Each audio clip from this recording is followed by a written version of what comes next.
Hello, everybody. Welcome to the kitchen table. My name is Roxanne Harris.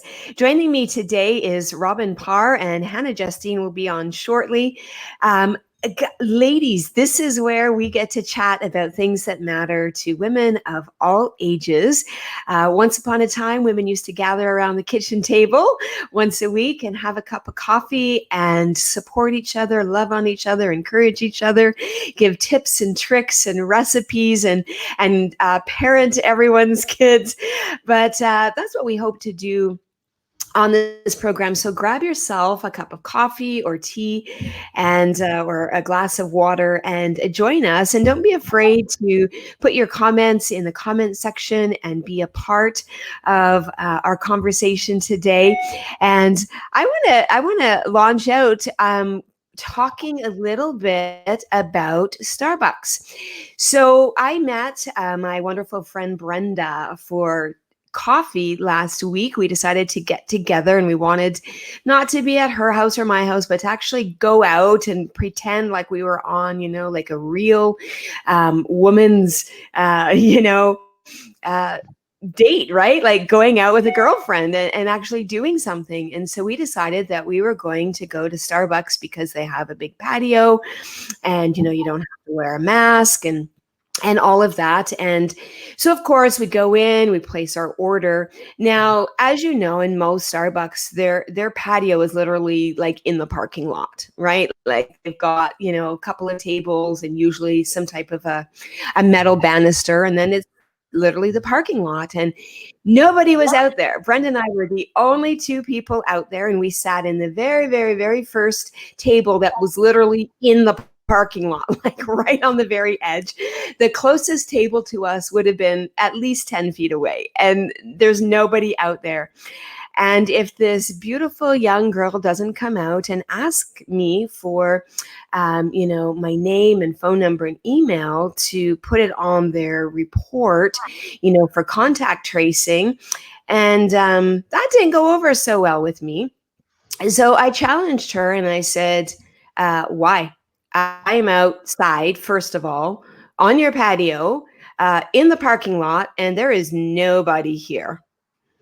And she's like, well, it's because it's our company policy. And, believe me, I hate asking for this information. I said, well, you know what? If you're insisting on this information, then we're going to leave and go elsewhere because I'm sorry, I'm not giving you that information because there's nothing to contact trace. I'm outside and there's nobody else out here except for my friend. And she then went on to explain to me that it was Starbucks policy that if we were on their property, we needed to have our information recorded. So I gave her the name of our amazing premier, Doug Ford. And she just looked at me and she laughed. And I said, you can write down whatever phone number you want. I could give you one that would be very explicit. And so we had this little conversation. And, she was talking about, the challenges that they were having from a staff point of view and, how they didn't like it. And many of them were feeling sick and unwell. And, they didn't want to be wearing masks because it made their job really difficult. And it was kind of funny because then I brought out to her kind of the recent stats that have been posted by the CDC. And I was talking about how, not only is the death rate so low, and if you actually look at it, it's not 2 or 3%, it's 0.004% is the death rate. But what they were saying, when all of the data has now been extrapolated and kind of identified in groups and things like that, and what they've said is that only 6% of the people that have died from COVID actually died with COVID, meaning that was the actual cause. So of the people that have died, only 6% have actually died from actual COVID. And in the vast majority of the other cases, the people that have died have had 2 or more comorbid factors, which means that they have 2 or more other diseases that are considered to be life-threatening or chronic to the point of affecting one's life. And also in the vast majority of cases, those people were over the age of 80. And, I'm talking about this and, she's like, what do you do? And so I'm telling her what I do for a living. And she's like, can we be friends on Facebook? Because I think I need to know a little bit more about what you're talking about. And the reality is I am constantly gobsmacked when people can see actual statistical data on the government website, and they're still like, I'm going to have to fact check that. That's wrong. And I don't believe that. And, it's because of all these measures. That's why those numbers are there. And I'm like, guys, you're all like crazy. You've been so brainwashed into believing the narrative that staying home and masking yourselves and not allowing yourselves to be around your loved ones and elderly and things like that, that's why the numbers are the way that they are. And I am constantly reminding people that when our country was on complete lockdown, people were at home, everything was closed, people were not going out. And the virus was rampant, and this was when we had, the majority of our deaths. And what people are looking at now is, but look at the cases, look at the cases, look at the cases. And I'm like, dude, look at the cases and how there's no deaths. Like, we have multiple days in a row where provinces are reporting 0 deaths. So yes, there's new cases, but people aren't dying. And all that people are brainwashed into believing right now is, well, how many numbers? Well, it's also because people are being tested by droves. And I'm sure that if the same number of people were being tested back in March and April, the numbers would have been way higher because, of course, more people would have been tested. And so anyways, that was my kind of experience. And I thought to myself, well, if I have to give you my name and my number and my email to be contacted in case someone in this outdoor space has COVID, then I won't be going outdoors. I won't be visiting your establishment. I won't be dining out. I won't be putting my money into local establishments because I'm not giving that information. I, was speaking with my daughter who works in public health, who is involved in the data collection and the contact tracing. She's very, very highly involved in this. And I was asking her about contact tracing and what it actually means and who needs to be contacted. And this is where the joke of Starbucks coming and telling me that I need to give them my phone number, to sit outside on their patio, because the actual contact tracing law or rule, if you want to say, is that you have to have been in close proximity, which means less than 16 feet or less than 6 feet for more than 15 consecutive minutes within 48 hours of them having their first symptom. We're not contact tracing asymptomatic people. We're not contact tracing for people that a week later, have a symptom and they, report to every restaurant and store that, they're now tested positive. Contact tracing actually has a very, very narrow window of who they're contacting. Because we know if you are not in close, extended contact with someone who is actually demonstrating symptoms, the chances of you contracting COVID are negligible. That's why you're not contacted. So Starbucks, sorry, your rules are horrible and they don't make sense and they're nonsensical. And so that's the way I see it. I'm not sure, Robin, if you've had, any experiences with this out in the public or, what you're doing if you're being asked to give your contact information. But I'd be interested to see, if our viewers and our listeners, they have thoughts on this as well and what kind of information you are giving people. Yeah, I've been to a few restaurants and that's what they do. They don't ask for an email. It's a phone number and name. and where you live, not your physical address, but just your city. And my husband is more than willing to share that information. I never do. Unfortunately, I think that their means of information probably are most likely incorrect, because a lot of people probably would just lie and say their name is whatever. They don't ask to see your ID or anything like that. So if you really were afraid of your information getting out into the wrong hands or not wanting to be part of the COVID tracking, then you could just give any name and number and they wouldn't know the difference.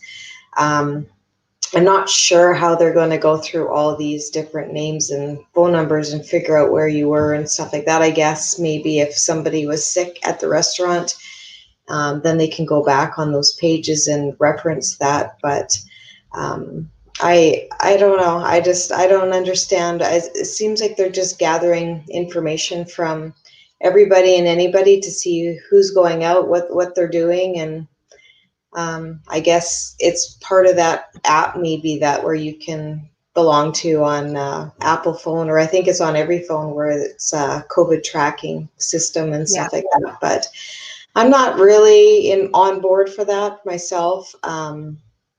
I know that I've been in my own bubble myself, and I have very limited exposure to businesses and restaurants and stuff. Even though I do travel to BC, we mostly stay in hotels that have like kitchenettes and stuff like that. So we get our own food, or the odd occasion we will go to a restaurant. But I don't know. I just feel like, why do they need that information? I guess the answer is because they want to contact you if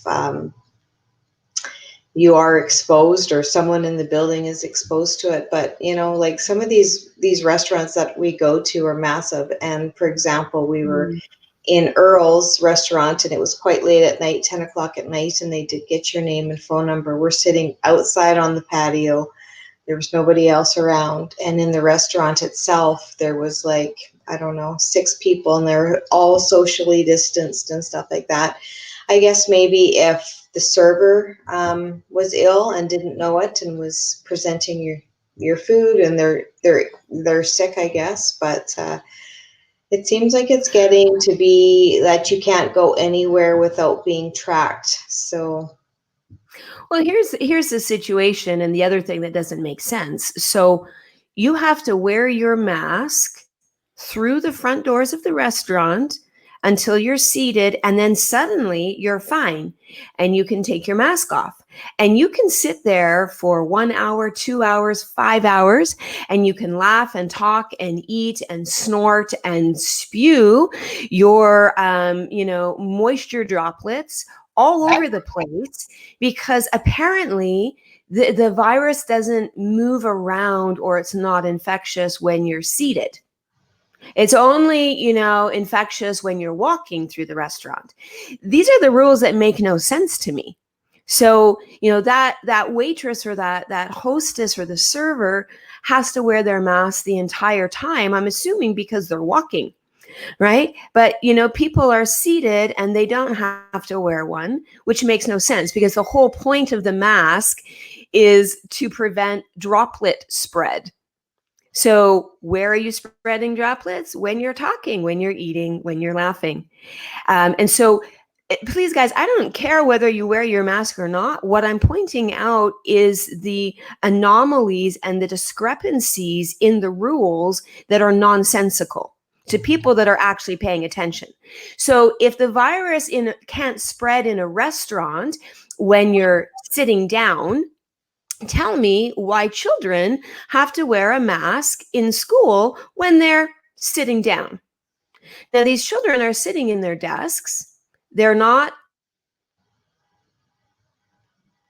Usually they're not speaking as they're being instructed. And so my question would be, how does this make sense?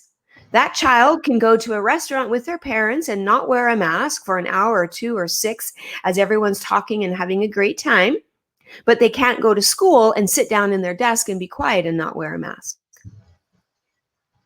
Well, I guess, like I said, you know, when you're in a restaurant and you're sitting there and you're talking and whatever else, and there's no one else around, I guess where the contact would come from would be sitting there eating. So you're touching everything, and then you're coughing or talking or whatever. So basically, your whole plate and the whole area kind of has your water droplets and your moistly speaking and whatever all over it. But the masks to me are, I don't know, they're silly, because really where it's going to be picked up is when the waitress or server is picking up your plates and utensils and gathering all that up and then carrying it into the kitchen. And there is, if she's not washing her hands or he's not washing his hands after they're touching your plates, then now that's sitting there by something else, and then I understand how viruses are carried. The mask is not doing it. It is, if somebody is ill and they're putting things in their mouths and then somebody else is touching it, to me that's more of a higher contamination than it is actually just sitting there speaking and taking your mask off. You have to put the mask on to go to the bathroom. So you're not sneezing or coughing, I'm assuming, as you're walking through the restaurant. But again, you're touching things and stuff all the way. So to me, the hands are the contamination. And now somebody might argue with me and say, well, then that's where you put the gloves on, except for if you touch anything with your gloves on, you're still touching things with your gloves on. So if you touch a door handle, or you sneeze, or you cough, or you touch your phone, or you touch anything that anywhere has been, coughed or sneezed on or touched by somebody else, those gloves are contaminated. So in the classroom, it's just interesting because our school had put out a video about having to wear masks when they have to line up outside, and then they go into the classroom, and then they can take their mask off, put it in a Ziploc baggie or a plastic container and keep it sanitized and safe, and then they can put it back on when they go back into the hall or go to the washroom. But they don't have to wear it in the classroom. Now, my son went to school yesterday for his first day of school, and that was not the case. They insist, someone had taken their mask off because they watched the video, and the teacher said, no, you need to put that back on. And he's like, well, the video said I didn't have to once I was seated in the classroom. And she's like, for your protection and your safety, you are required to wear a mask. So there is, even in the schools, a lot of conflicting information. I realize that it just started yesterday here in Leduc. It's been, a week or so in different places of Alberta and maybe other places.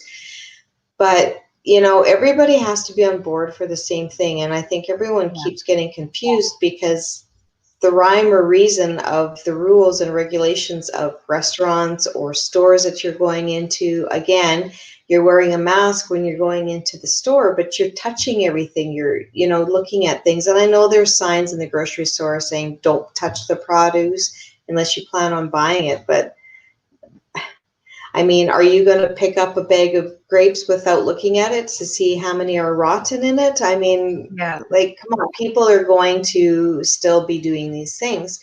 So I have actually even a couple of nurses that come to me for lashes, and they even say within the hospitals, the rules and regulations are ridiculous. Going back to the restaurant, they're saying, when they go into a room with somebody that has symptoms of COVID, they have to gown on, they have their gloves on, they have a mask, they have their properly fitted PPD or whatever, and plus goggles and whatever else. The same thing, and then they're going in and they're having to suit up to go and to do whatever they need to do with these patients, and then when the food comes, they're allowed to grab their food, which has been in their mouths and whatever else, and then carry it outside, and then it sits outside on a tray where other people are touching it. They thought, this one nurse was telling me, she thought she'd get smart, and when she was in the room, she would bag the tray, and that way there was, not contamination outside of that room.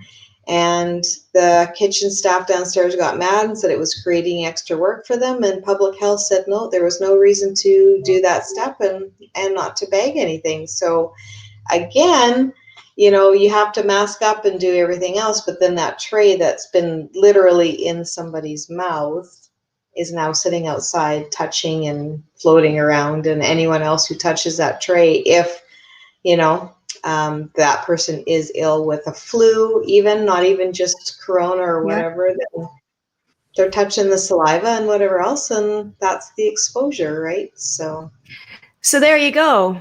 The whole thing is a gong show, and it is nonsensical and ridiculous. And so I'm sorry, you can't convince me otherwise when you see the discrepancies in the actual health and public healthcare practices themselves. You've got to wonder what the heck is actually going on. And I have tons of friends who are nurses, I have friends who are doctors, and they're all saying the same thing. Like, it's ridiculous. It's totally nonsensical, and it's getting just beyond, just common sense. I had one of my friends who's a nurse was sitting in the cafeteria at the hospital that she works at, having a cup of tea, and there was nobody in the cafeteria. She was literally in the cafeteria all by herself, sitting there having a cup of tea with her mask off because she was actually drinking her tea, and got reamed out by the CEO of the hospital for not having her mask on. And she's like, I'm on my break having tea, and there is nobody within like 50 feet of me, right?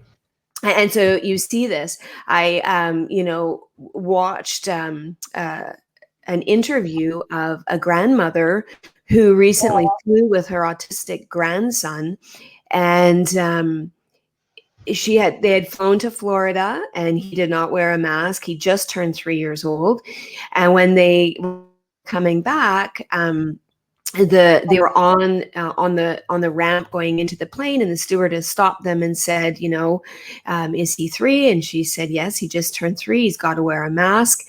And the autistic child, nonverbal, sensory delay, developmentally delayed, just did not understand what was going on, and had a complete freak out, of course. And the stewardess said, well, you have to go back up to, the seating area and try and get him to wear a mask while we let other people to board. And they couldn't get a mask on him, and they totally refused service. And they had told her, if he does wear the mask and he doesn't keep it on for the entirety of the flight, we will land this plane and deboard you. And I'm like, there is no plane that is going to land, randomly to take a 3-year-old off of the airplane for not wearing a mask, when you've got people sitting on the mask eating for the entire flight so that they don't have to wear their mask. And I know this as a fact because I've been on multiple airplanes during this global situation. I've been on them. I've seen the stewardesses sitting at the back of the plane in the little galleyway with no masks on. And there's also no service because they've got nothing to do. They're not passing anything out. They just, I'm not saying that their jobs are redundant because they're there for your safety. But what I'm saying is there's a conflict in rules and laws, right? So it's okay to not wear your mask as a grown adult eating for 4 hours straight, but a 3-year-old has to wear a mask or you're going to land the plane and take them off the plane. Like it's so ridiculous and nonsensical, and people are being hostile and angry. I get hate mail literally every day telling me that I'm ridiculous, that I'm endangering lives because I'm sharing statistical data that is encouraging people to not wear a mask. And I'm like, dude, I never told you to not wear a mask. I'm just giving you the data. I'm asking you, to ask questions and to consider what's going on. And are you really actually protecting yourselves and those around you? We know that the masks are breeders of viruses and germs and bacteria, and they compromise the breathing. This is scientifically proven. I don't care what you think about the safety of your mask. It is not effective against viruses. Plain and simple, end of the story. There is no scientific evidence. I posted 40 peer-reviewed research studies on this. It's not, there is no study that says that it works. We've got all kinds of specialists and virologists and epidemiologists and people saying your virus is like trying to keep mosquitoes out of your yard with a chain link fence. Guys, the size of a virus is so small. I don't care if you wear your mask, but if I don't want to wear one, then that should be my prerogative. My mask doesn't protect you, and your mask doesn't protect me. My mask makes me sick, and your mask makes you sick, and that's the way it is. There is so much evidence. Dr. Judy Mikovits actually published a book with another person. It's out on Amazon. It's like $6.99, and it's The Case Against Masks. It's a very small book. It's a very easy read. They wanted to get it published as quickly as possible with very basic information about how detrimental they can be to our bodies and our loved ones, and for people that have autoimmune disease, for people that have respiratory issues, for people that have or had cancer. There is contagious cancer, and people that have recovered from cancer, when their bodies are put into a compromised situation, they can actually spew out through their cough and their droplets contagious cancer, viral cancer. So guys, like, we are like really in for a surprise if, this state continues. And thanks for joining us, Hannah. I'm not sure if you're catching the drift of our conversation or if you have any thoughts on, going out in public and especially in restaurants, and then, making you wear a mask through the doors, but then not while you're seated, because, that doesn't make a whole lot of sense to me when you're sitting in a restaurant for hours with your friends, laughing, talking, eating, spreading your droplets everywhere. But you have to wear the mask walking in the restaurant. So I don't know if you have any thoughts to share. No, I have. Here in Saskatchewan, masks are mandatory in stores specifically, sure, but not really like everywhere yet. And I don't know. I haven't really encountered any issues where I've kind of found it to be too ridiculous. I did think it was a little bit funny. My gym sent out a big notification that masks would be mandatory in all their locations about probably 2 months ago. And it was with that decision I decided that I didn't want to visit my gym anymore. I don't really want to have an extra layer on the face while I'm working out, because, the whole goal is that you're not going to really be breathing well anyways. So I decided not to go back, and I guess quite a few of us also decided not to go back because I got another email just a couple of weeks ago with them saying, we just want to clarify, masks are not mandatory while actively working out, just in any scenario in which you are walking around the gym. And I thought that was a little bit strange. You want me to carry around a mask, touch my face, and between using equipment, put it back on, take it back off. So essentially really defeating the purpose of having the mask itself at all. And also, it's funny that you're lying to me about you saying that, masks aren't mandatory while working out, because when you released your initial statement saying that masks will be mandatory, you also released a blog saying 5 ways to work out while wearing a mask. So I just feel like the narrative there was a little bit strange, and I don't really see how wearing a mask while working out is the best thought process. I don't know. I mean, if you really think that it's that contagious, that 6 feet distancing while working out is not going to be enough and you need to have masks, then I guess the gyms need to stay closed. Like, I guess that I don't see how you got there. We can all work out at home. I can go for a run outside. I don't know how you got there where masks now need to be worn while working out. And I don't know how you think that that is safe at all by any means, especially for people who are maybe newly starting to venture into the world, working out. They are going to have a hard time breathing anyways, and you want them to put something on their face. People pass out all the time working out. So I don't know. Well, I mean, and that's a good point. So here in Ontario, it's very funny because you only have to wear your mask entering and exiting the gym. So what is the point? Apparently, in this particular case, the virus is only infectious at the doorway. So that's the extrapolation I can get from that. So, in my thought, when you're on the equipment, this is where you're breathing hard, and this is where any droplets would be coming out. And so, of course, it's a legal liability. If you're wearing a mask and you pass out, working out, that gym is going to be legally held liable because they've forced you to wear a mask. And this is the caveat. So these businesses know this, and these businesses are becoming acutely aware that, they cannot actually mandate you to wear a mask in their establishment because they are legally at risk for being sued, right? And so I just think it's hilarious. I've had multiple friends and patients and clients and family members tell me, oh yeah, I only have to wear my mask when I go in the gym or when I leave the gym. I'm like, again, ridiculous rule. Apparently, the virus is only active in a gym at the doorway, when you're entering or leaving, but not the rest of the time.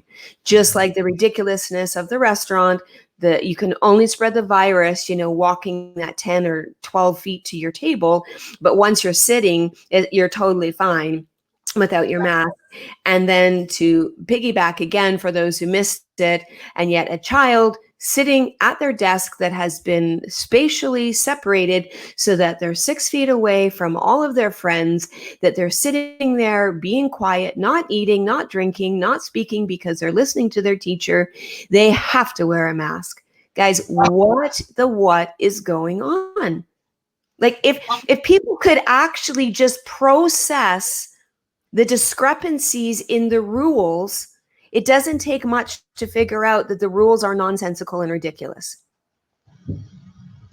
Like, it really doesn't make a lot of sense. So I'm not sure what people's thoughts are on that, but you're going to have to, hit me with some really, really, really convincing peer-reviewed scientific research that proves otherwise as to why this is a good idea. We are making ourselves sick by wearing that mask. So check it out. The Case Against Masks, Dr. Judy Mikovits, on Amazon, $6. I had next day delivery. Great little book. Highly encourage you to get a couple. Give one to your principal, give one to your school board, give one to your doctor, spread them around everywhere. At the back of the book, she's got all of the research on the masking, all of the scientific articles. And we're talking about someone who is an expert, right, in virology and epidemiology, who worked and was crucial for HIV, AIDS, and cancer research. She gets it. She understands it. And so the fact that people are like, she doesn't know what she's talking about. So nice to see you, Hannah. Guys, I wanted to, that was just my little rant about Starbucks, and look at where that took us. So, I had some fun yesterday when I was in Germany many years ago at his place, which is a healing center. It's a Christian-based healing center where they do really, really amazing natural therapies and treatments. Part of my breakfast every day, until they put me on a full juice diet, green juice diet, was they would bring my breakfast with strings of red currants, and also these guys. And I'm just wondering if anybody knows what this is. Any guesses? I've cut one. Yeah, I've cut one open so that you can see it, right? And in the whole entirety of my life, I'd never experienced figs. That was never something my mom had. I don't think I'd ever seen a fresh fig in a store. And then when we were in Vienna a few years ago, again, the buffet had all these fresh figs, and they're so amazing. My only experience with figs was when I started getting involved in natural medicine. And I used to go to my classes at college, and these people were eating something that was so crunchy. It was making me crazy. Like it was as if they were just crunching on ice. And I'm like, what the heck are people eating? Because I couldn't see anything that looked crunchy. So when figs dry, the inside, it's kind of like you can see like little raspberry or even like strawberry seeds. But when they dry, they get really crunchy. And there's different health benefits for a dried fig versus a fresh fig. But I wanted to share with you that you can eat this whole thing. You don't eat the stem, but you can eat it like an apple. You can peel it if you want. But figs are really high in minerals. A lot of people are mineral deficient. They're having kind of weird symptoms in their body because they don't get enough minerals, but they're also really, really high in soluble fiber. And so when people are a little bit constipated or blocked, figs can be an exceptional way to get your bowels moving, and they taste really good too. When people are in a state of fear, it can create some anxiety and some panic. And think of it as constipation is really holding on for dear life, right? Like you can't let go. And so increasing your soluble fiber can really be helpful, but not in the way of eating Raisin Bran. Guys, like, can we get away from the brand because it's contaminated with glyphosate, which is Roundup, and other things? Like, let's get into some natural things like figs. So yummy. But also, many women in particular are always telling me that their calcium levels are low. Figs are extremely high in calcium that's absorbable by the body. They're really high in magnesium and potassium and iron. They're a really great source of vitamin A and vitamin K, huge antioxidants. So they really help with your digestive system.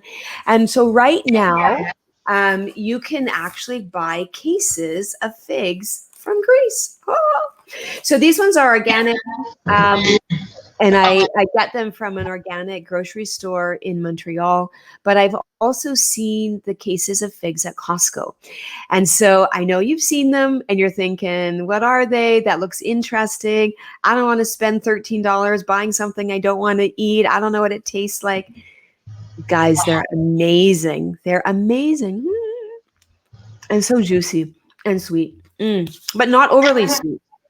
So what's the most bizarre food you guys have eaten or tried or experienced?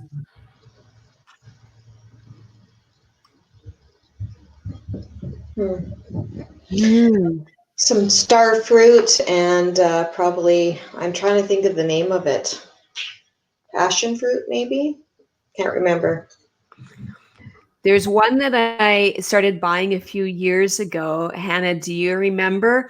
The flesh is white. It's got black seeds. And the skin is green and red. And it's got this amazing kind of tail on it. Dragon fruit. Yeah. Which doesn't have a whole lot of flavor.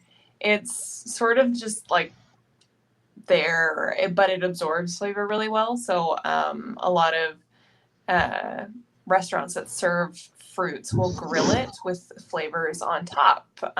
So spices and different things, because it really absorbs the flavor, and you can kind of cook it like a steak a little bit, and it has like a really neat texture. Yeah, I don't know about weird fruits though. I mean, I grew up eating dried figs because you used to buy them for me, and I used to eat them like candy out of the bag. But yeah, I don't know. I'm pretty open to a lot of different flavors, which is shocking because they didn't used to be growing up. And I don't know, maybe the weirdest thing that I've eaten is raw fish. I'm trying to think of something like really bizarre, but like if you put it in front of me, I'll probably taste it. I won't eat snails though. I absolutely vehemently refuse. As much as my father tried to convince us all to try them, he found them in a little can at the grocery store one time when we were growing up and told us he was going to eat them. And I'm pretty sure that they're probably still in a cupboard somewhere in that house because I don't think he ever ate them. But yeah, I don't know. I'm pretty open to different flavors, but I love dried figs. They're probably one of my absolute all-time favorite things. And dried dates, those are really good too.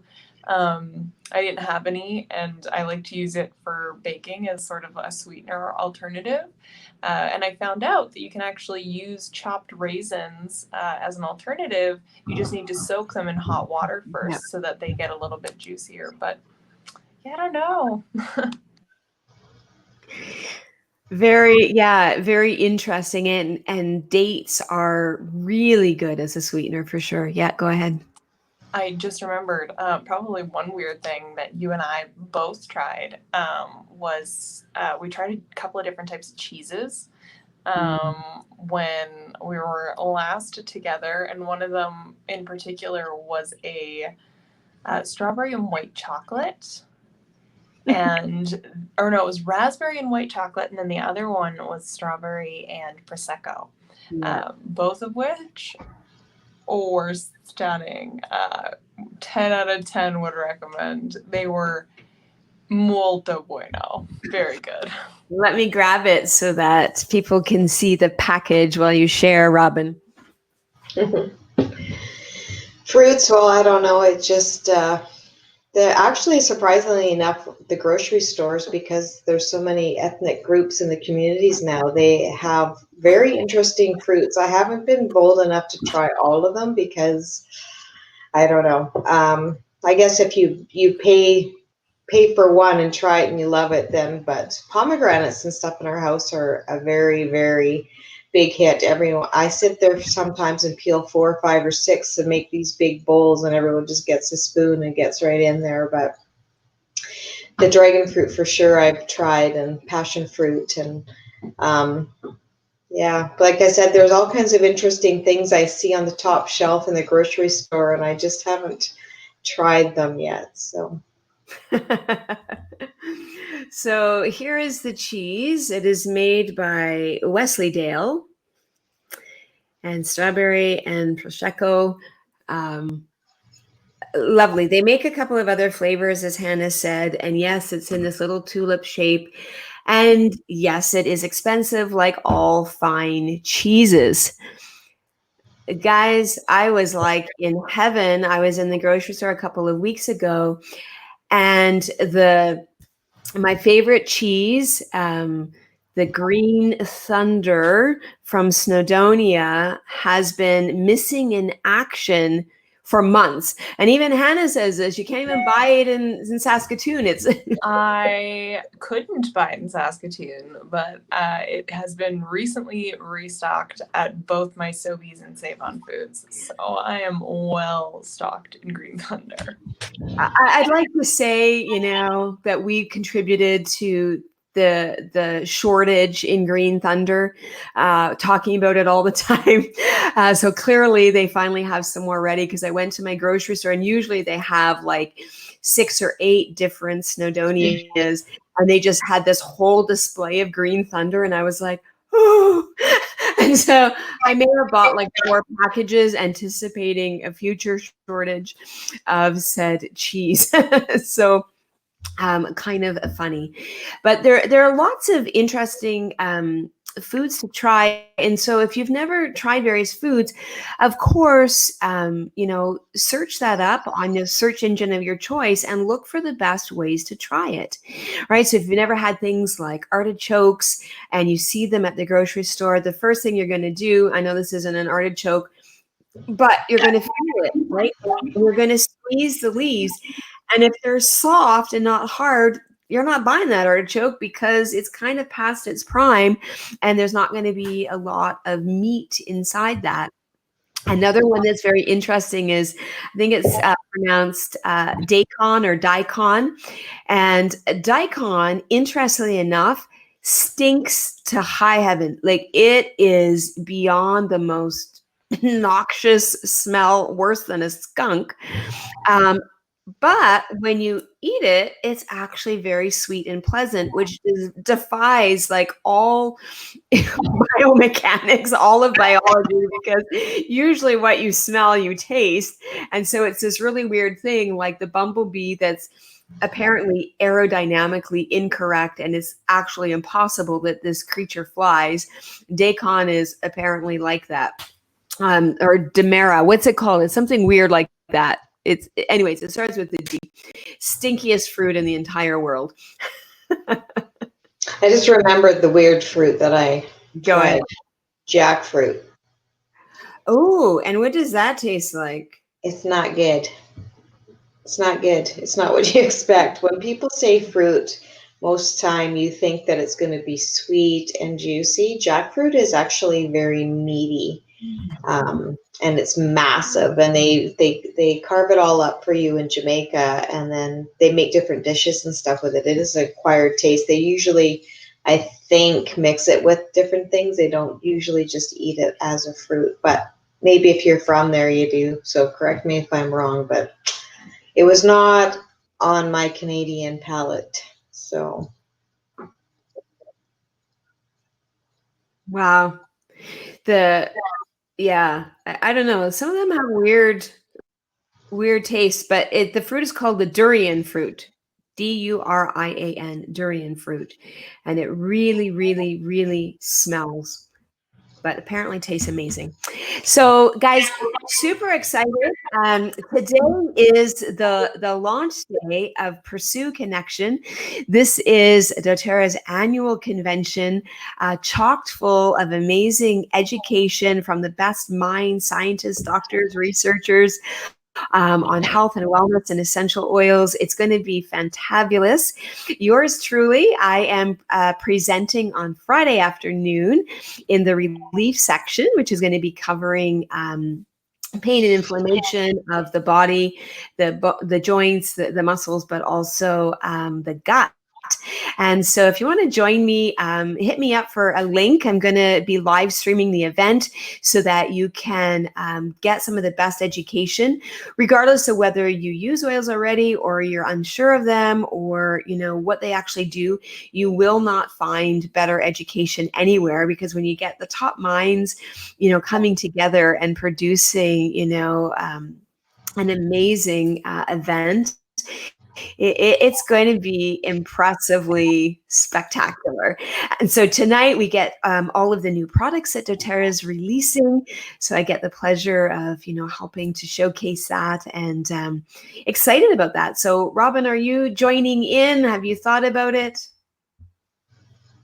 I haven't been very involved in that kind of stuff as far as knowing about the timeline. I know you've sent me a couple of emails, but I've just been so preoccupied with the house. So if you tell me more about it, then maybe I have time to join today. So it's 6:00 p.m. Mountain Time or 8 Eastern.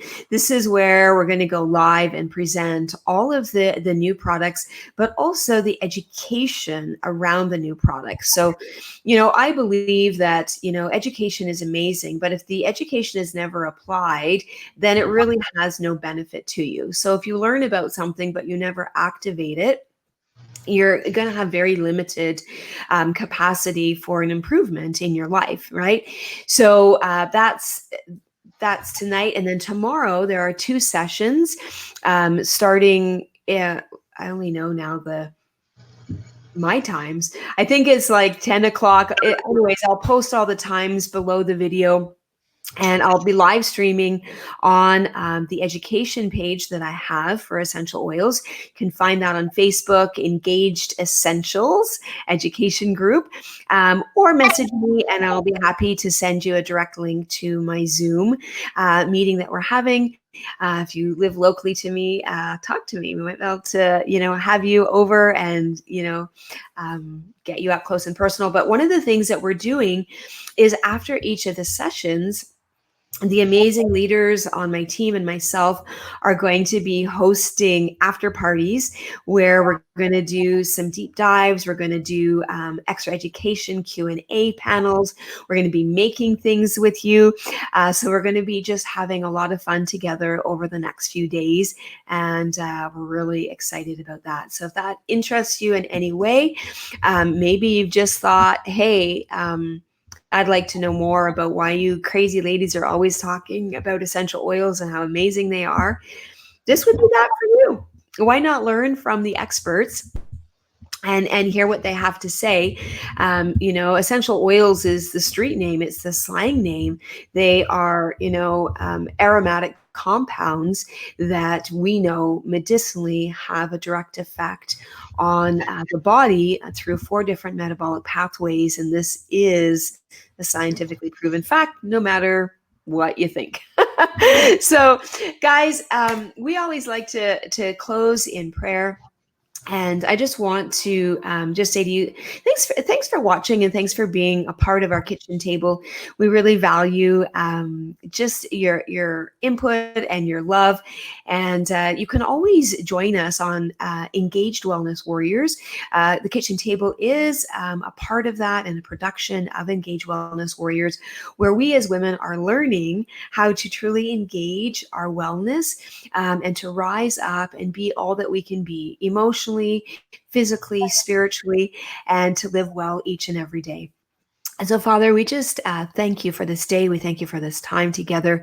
Lord, we just ask your blessing on every person. We ask that your peace, your hope, your joy would flow through each and every person, that all fear, all stress, all anxiety would dissolve, and that people would just feel life running through their veins. Father, we ask you for protection for people. We ask you for health and wellness. And Lord, we speak a blessing over every child, that they would feel loved, supported, protected, nurtured, and not afraid. We ask for your blessing over the teachers as they go back to school, and that they would not show fear, but they would show love and compassion and kindness towards each and every child and everyone that enters that building. Lord, we just pray this in Jesus' name. Amen. Guys, thanks for joining us. Have a fantastic day. And I hope to see you later tonight online as the doTERRA convention Pursue gets started. Super excited. And you can join us there. Thanks and have a great day.